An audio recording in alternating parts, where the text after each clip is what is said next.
Alhamdulillah alladzi khalaqal mauta wal hayata liyabluwakum ayyukum ahsanu amala wa huwal azizul ghafur. Asyhadu an la ilaha illallah wahdahu la syarikalah wa asyhadu anna nabiyyana Muhammadan abduhu wa rasuluhu la nabiyya ba'dah. Allahumma shalli wa sallim wa barik ala hadzal nabil karim wa ala alihi wa ashabihi wa man tabi'ahu bi ihsanin ila yaumil qiyamah.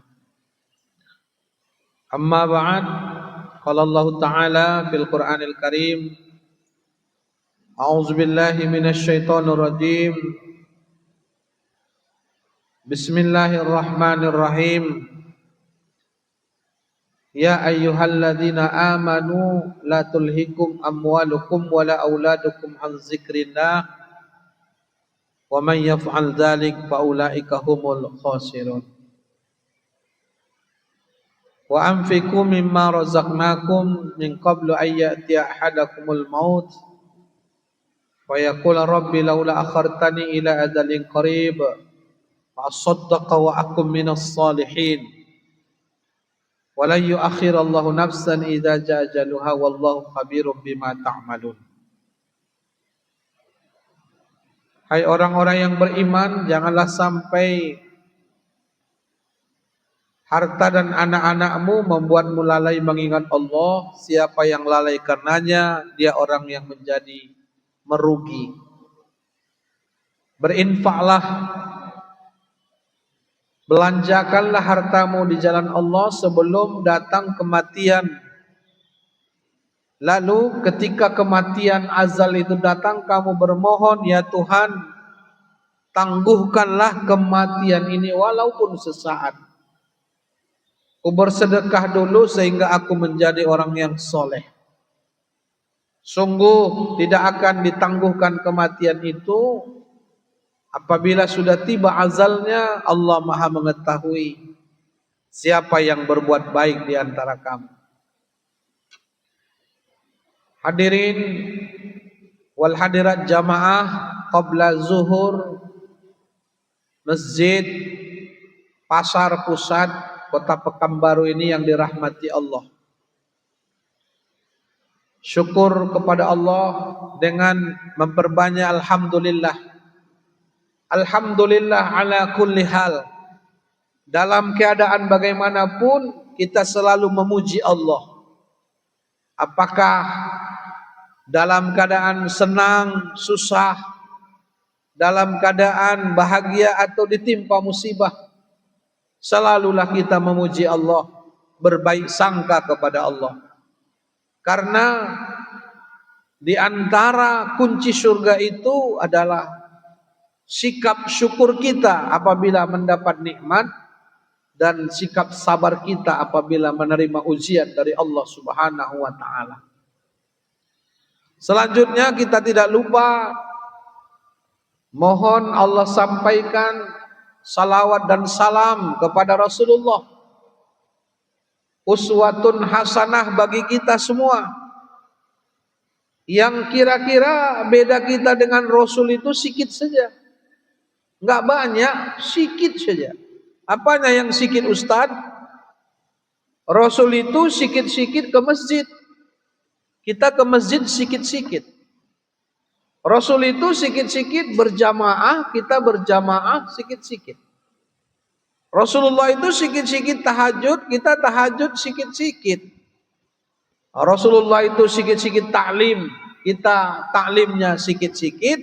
Rasulullah itu sikit-sikit sedekah, kita sedekahnya sikit-sikit. Jadi bedanya ya sikit-sikit aja. Cuma Rasul yang banyaknya, kita pula lah yang sikitnya. Rasul dijamin surga, kita entah siapa pula lah yang menjamin. Karena itu lihatlah Rasulullah sampai bengkak kakinya sholat malam, air matanya menangis, basah janggutnya. Kata Aisyah, kenapa engkau masih bengkak kakimu menangis ya Rasul? Bukankah engkau yang akan memimpin penduduk surga? Maka Nabi menjawab satu kalimat, afala akuna abdan syakura. Salahkah aku jika aku menjadi hamba yang paling pandai bersyukur? Inilah Rasul yang begitu luar biasa, contoh teladan bagi kita. Ustadz Ali serta pengurus dari Masjid Pasar Pusat yang ada di Pekanbaru ini yang dirahmati Allah, Ayahanda Buya Sa'adan Nur yang Ustadz hormati, selanjutnya kita semua Bapak Ibu yang dirahmati Allah.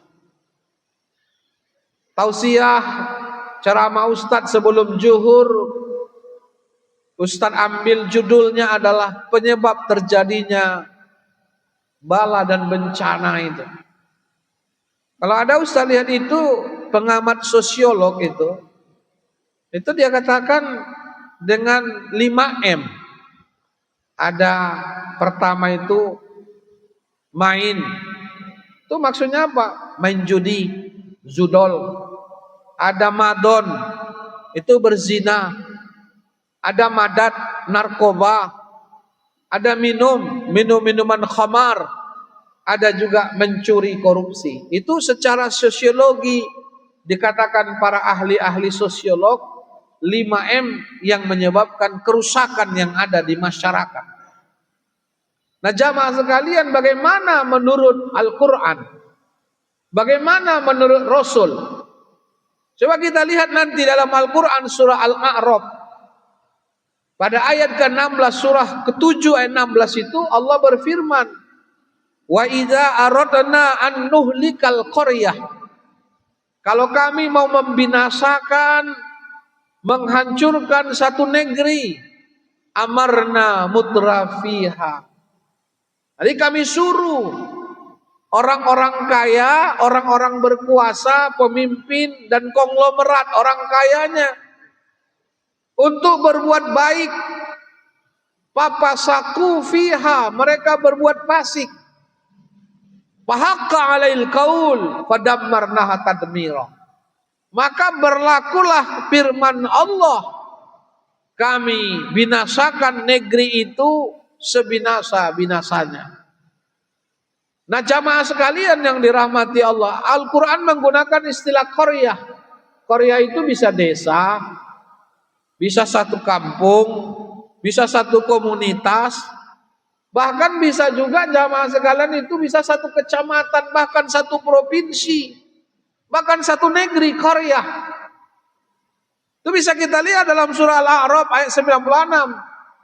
Bagaimana Allah katakan, walau anna ahlal qura, kalau penduduk negeri itu amanu wattaqau, beriman bertakwa. Beriman kita, takwa, taat kepada Allah, menjalankan perintah Allah, tunduk kepada aturan-aturan Allah. Maka jelas sekali di situ, la fatahna alaihim barokah. Allah buka berkah dari pintu langit, wal ar, dari bumi. Jadi semua yang dari langit itu rahmat, berkah. Hujan jadi berkah. Dari bumi subur, tanaman kita subur. Semua keberkahan dari langit, dari bumi. Apalagi negeri kita ini Jamrud Katulistiwa ini. Kita ini sangat kaya sekali, tambangnya, pertaniannya, minyaknya, sawit CPO-nya, ikannya, nikelnya, batu baranya, kayu hutannya. Kita ini sangat kaya. Kalau ini beriman, bertakwa, dikelola dengan baik, Allah buka pintu-pintu keberkahan itu. Walakin kazzabu, tapi mereka mendustakan ayat-ayat Allah. Mereka ingkar kepada Allah. Maka kalau kita sudah ingkar, mendustakan ayat Allah, maka Allah katakan walakin kazzabu fa'akhaznahum bima kanu yaksibun. Maka rasakanlah apa yang kalian dustakan, berbagai ujian, cobaan, bahkan mungkin hukuman yang diberikan Allah Subhanahu wa taala. Nah, jamaah sekalian yang dirahmati Allah, Bapak Ibu, disinilah pentingnya kita lihat kenapa terjadinya musibah. Kenapa terjadinya bala dan bencana ini? Maka dalam perspektif ini Al-Quran menjelaskan musibah itu bisa kasih sayang Allah, sayang Allah. Bisa cobaan, wala nabluwannakum bisyai'in minal khauf wal ju' wa naqsi minal amwal wal anfusi was samarat wa basyiris sabirin. Itu dicoba kita, ketakuran, kelaparan, kekurangan harta diri dan buah-buahan. Dicoba, orang beriman pasti dicoba. Sayang Allah. Nangis sekarang di Sibolga sana, di kampung Ustad, nangis di Aceh, air mata menangis mereka itu, Pak. Tapi itu bukan berarti Allah benci, bisa juga Allah sayang. Contohnya bapak-bapak, anak bapak minta duit, ya minta duit, gak dikasih. Ayah, duit lah ya, nangis dia. Ma, duit lah, mak, nangis dong, ma, duit, mak. Ibu kasih, bapak. Bisa jadi air mata nangis itu Allah sayang. Allah ingin mendengar tangisan itu, bisa gitu maknanya. Yang hati-hati kita yang ketiga, bahwa musibah bencana ini peringatan dari Allah, hati-hati. Itulah dalam surah Ar-Rum ayat 41. Zaharal fasadu bil barri wal bahr bima kasabat aydin nas liuzikahum ba'dalladzi amilu la'allahum yarji'un. Nampak kerusakan di darat, di laut karena tangan-tangan manusia rusak. Hutan itu rusak. Mohon maaf, semuanya jadi sawit. Semua digundul dengan semena-mena tanpa ada aturan. Ini yang menjadi alam itu wajar dia marah juga. Kenapa jamaah sekalian yang dirahmati Allah? Karena nggak ada lagi hutan yang bisa menahan air. Masa banjir bandang yang jatuh itu kayu-kayu gelondongan. Lalu dijawab, itu kan kayu-kayu yang dia sudah busuk, yang pohon itu memang udah nggak bisa. Gelondongan kok. Dia dipotong-potong, digergaji, memang illegal logging. Kerusakan di darat, di laut karena tangan manusia. Maka Allah katakan, la'allahum yarji'un, kembalilah ke jalan Allah. Kembalilah kita kepada jalan yang benar. Maka musibah itu kasih sayang Allah, cobaan dari Allah. Yang ketiga bisa peringatan. Yang bahaya itu kalau musibah jadi hukuman, dihukum seperti bagaimana dulu umat Nabi Nuh alaihissalam ketika air bah, maka ditenggelamkan orang-orang zolim, orang-orang durhaka semua. Maka kisah Nabi Nuh itu dua maknanya. Yang pertama, hukuman bagi orang yang durhaka, ingkar dan zolim. Dan yang kedua, itu berarti bagi orang beriman diselamatkan oleh Allah subhanahu wa ta'ala. Itulah dalam surah Hud ayat 44 itu. Waqila, itu doa itu Nabi Nuh. Waqila, dan Nabi Nuh berkata, bermohon kepada Allah, ya ardu bla'i ma'aki, wahai bumi, telanlah airmu. Telanlah air-air yang tergenang itu. Itulah saat itu memang Nabi Nuh melihat nggak ada lagi daratan. Semuanya air, semua lautan, semuanya tsunami. Nggak ada yang selamat, hanya yang di kapal bahtera Nabi Nuh. Di saat itulah dalam surah Hud ayat 44 Nabi Nuh bermohon, ya Allah, kepada bumimu ya Allah telanlah air. Karena memang jamaah sekalian ada yang agak lucu juga, agak pertanyaan itu di Sumatera Utara, banjirnya Sibolga, Tapteng, Tapanuli Selatan, Langkat, Binjai, Medan parah juga dari Serdang, tapi ada yang di Serge namanya, Serdang Bedage. Ini Serge ini waktu hujan gak ada air, tapi segitu selesai hujan, banjir dia baru kena banjir. Ternyata air tadi laut naik pasang, air kiriman dia. Dan dia keluar dari bumi. Maka mohon kepada Allah agar bumi menelan air. Waya sama, wahai langit ibla'i, waqidal ma, tolong ya Allah agar langit menahan hujan, ditahan hujan.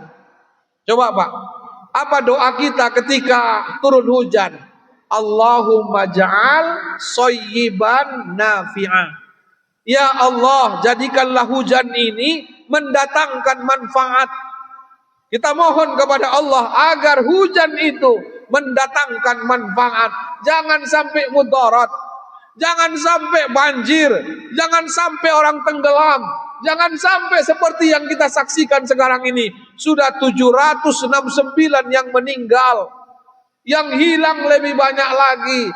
Kata muallim gubernur Aceh, ada 4 desa di Aceh hilang.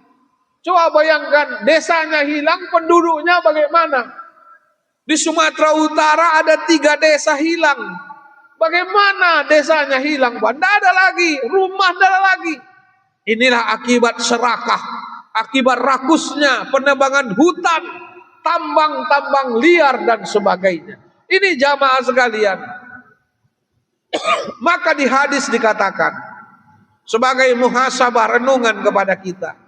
Kata Nabi dalam hadis, An Ali ibnu Abi Thalib qala Rasulullah sallallahu alaihi wasallam.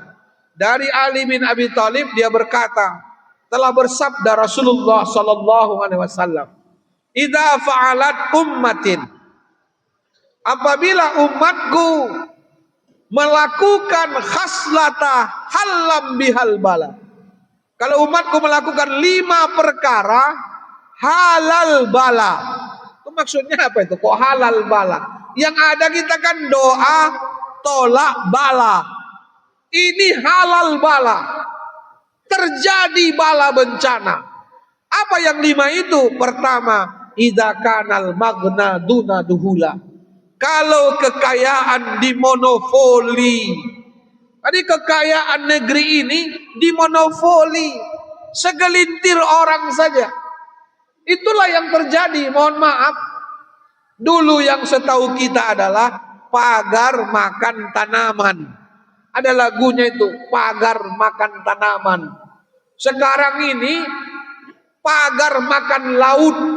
Coba lah lihat, bisa pula laut itu dipagar sampai 30.000 kilometer, sampai berapa banyak, lalu dituduh nelayan.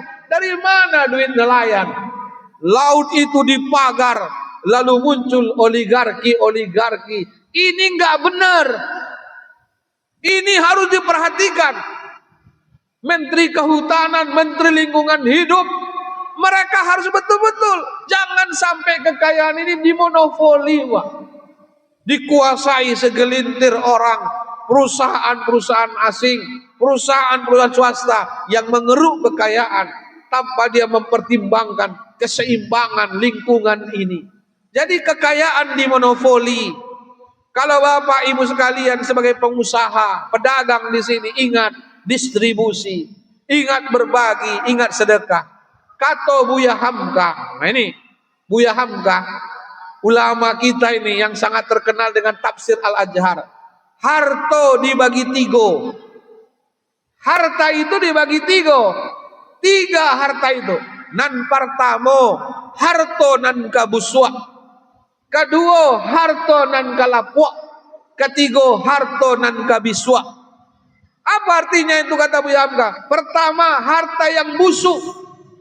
Ada harta bapak yang busuk, ada harta ibu yang busuk, ada yang kita makan. Kita makan, ini makan siang nanti, seenak apapun itu, di kerongkongannya itu, masuk ke perut, diproses busuk, bau, kita pun jijik. Itu makanya ketika kita makan, jangan lupa berbagi. Jangan lupa kita anak yatim. Jangan lupa orang miskin, bersyukur kepada Allah. Kan manusia ini kan 4 kelompok saja. Besok makan apa tidak, hari ini makan, besok nggak makan. Yang kedua, besok makan apa, hari ini mungkin makan tempe, tahu, telur, ikan asin. Yang ketiga, inilah di pusat pasar pusat ini. Besok makan di mana? Di kafe, makan di rumah makan enak, silahkan, bersyukur. Yang bahaya itu yang keempat, besok makan siapa? Aspal dimakannya, koral dimakannya, jembatan dimakannya, bantuan bencana pun dimakannya. Inilah namanya korupsi itu, Pak. Ini yang merusak negeri ini. Dan jamaah sekalian yang dirahmati Allah Subhanahu wa Ta'ala, kekayaan dimonopoli. Yang pertama harta yang busuk yang kita makan. Yang kedua harta nan kalapuk. Lapuk, Pak. Harta yang kita pakai, baju kita lapuk, mobil kita lapuk, rumah lama-lama lapuk. Mohon maaf, Pak. Dengan bencana yang terjadi, itu bagaimana rumah hanyut, mobil hanyut, gak ada gunanya harta kita itu. Sebentar miskin dibuat Allah. Sebentar Allah kalau mau habis harta kita itu. Karena itu jangan lupa zakat, jangan lupa infak, jangan lupa sedekah, berbagi, kita donasi kepada saudara-saudara kita. Tadi sudah dikumpul kota infak tadi, tolong kita isi bantuan itu tadi. Kenapa? Harta yang ketiga nan lapuk, lapuk ini, Pak. Yang kita pakai, mobil kita, rumah, sepeda motor kita, rumah sewa kita, semua lapuk. Nan ketiga, yang ketiga, harta nan kabisu, besok di akhirat, apa itu yang kita sedekahkan, yang kita infakkan. Maka coba lihat nanti Quran surah Ali Imran 180, wala yahsabannal ladzina yabkhaluna bima atahumullahu min fadli huwa khairul lahum bal huwa syarrul lahum sayutawwaquna ala ma bakhilu bihi yaumal qiyamah walillahi mirasus samawati wal ard. Ini ayat ini penting, terutama bagi para pedagang ini, bagi toke-toke ini, bagi mandor-mandor ini, bagi yang dititipkan Allah rezeki. Kata Allah, janganlah orang bakhil, kikir dengan hartanya, mengatakan kikir itu baik. Bal huwa syarrul lahum, itu buruk bagi mereka. Yang di ujung ayat itu, sayutawwaquna ala ma bakhilu bihi yaumal, dikalungkan Allah nanti harta yang dikikirkan itu dikalungkan. Bapak punya sawit 10 hektar, nggak pernah zakat pertanian, dikalungkan sawit itu, Pak. Jangankan 10 hektar, 1 batang sawit pun mati kita itu. Mau jumpa sama Allah, ada mobil rental Bapak, nggak Bapak zakatkan, dikalungkan mobil itu, Pak. Dosa kita saja pun berat, mempertanggungjawabkan di hadapan Allah. Maka karena itu jamaah sekalian, jangan sampai toko Bapak itu nggak bersyukur kita, Ibu, dikalungkan nanti berat itu kita membawanya, membawa dikalungkan semua harta itu di leher kita karena kita lupa membelanjakan di jalan Allah Subhanahu wa Ta'ala. Ini yang pertama. Yang kedua jamaah sekalian, karena waktu yang terbatas ini hanya 15 sampai 20 menit saja. Yang kedua, membuat bala bencana itu adalah idza kanal amanatil ghumamah, amanah disia-siakan. Dikasih jabatan jadi gubernur, dikasih jabatan jadi DPR, dikasih jabatan jadi wali kota, dikasih jabatan kepala dinas, disia-siakan. Itu jamaah sekalian, makanya di hadis la imana liman la amanalah, tidak beriman yang tidak amanah. Jaga amanah dari Allah. Mohon maaf, kata Gus Dur, ini Gus Durnya pula sambil guyon, kata Gus Dur, setan ada 3. Setan apa, Gus? 1, setan nggak berwujud, dia dibaca ayat kursi lari. Yang kedua, setan apa, Gus Dur? Setan yang dia dilempar kursi, lari setan tadi. Nah, itu dalam bentuk manusia, itu dilempar, lari dia. Lalu yang ketiga apa? Ada setan itu yang ketiga. 1 dibaca ayat kursi, nggak lari. Dilempar kursi, nggak lari. Jadi yang ketiga itu apa? Yang memperebutkan kursi. Nah, itu deh. Memperebutkan kursi tadi orang tua. Perebutkan kursi DPR, money politik, lalu korupsi dan sebagainya. Ini setan dalam bentuk yang ketiga. Hati-hati. Ustaz nggak tahu bagaimana di Pekanbaru di Riau ini, tapi inilah yang banyak terjadi sekarang. OTT, operasi tangkap tangan, korupsi, lupa dengan amanah. Maka jamaah sekalian, kalau amanah disia-siakan, akan muncul bala. Disitulah Ustaz salut. Ya, salut Ustaz dengan Ustaz itu, ada KDM itu, Kang Deddy Mulyadi. Kata Kang Deddy Mulyadi, mobil dinas, nggak usah beli baru. Baju dinas saya 2 miliar, batalkan, bagikan untuk orang miskin. Maunya pejabat itu begitu, berbuat baik di masyarakat. Ustaz rasa inilah yang bisa saya sampaikan. 2 poin ini saja, yaitu kekayaan jangan dimonopoli.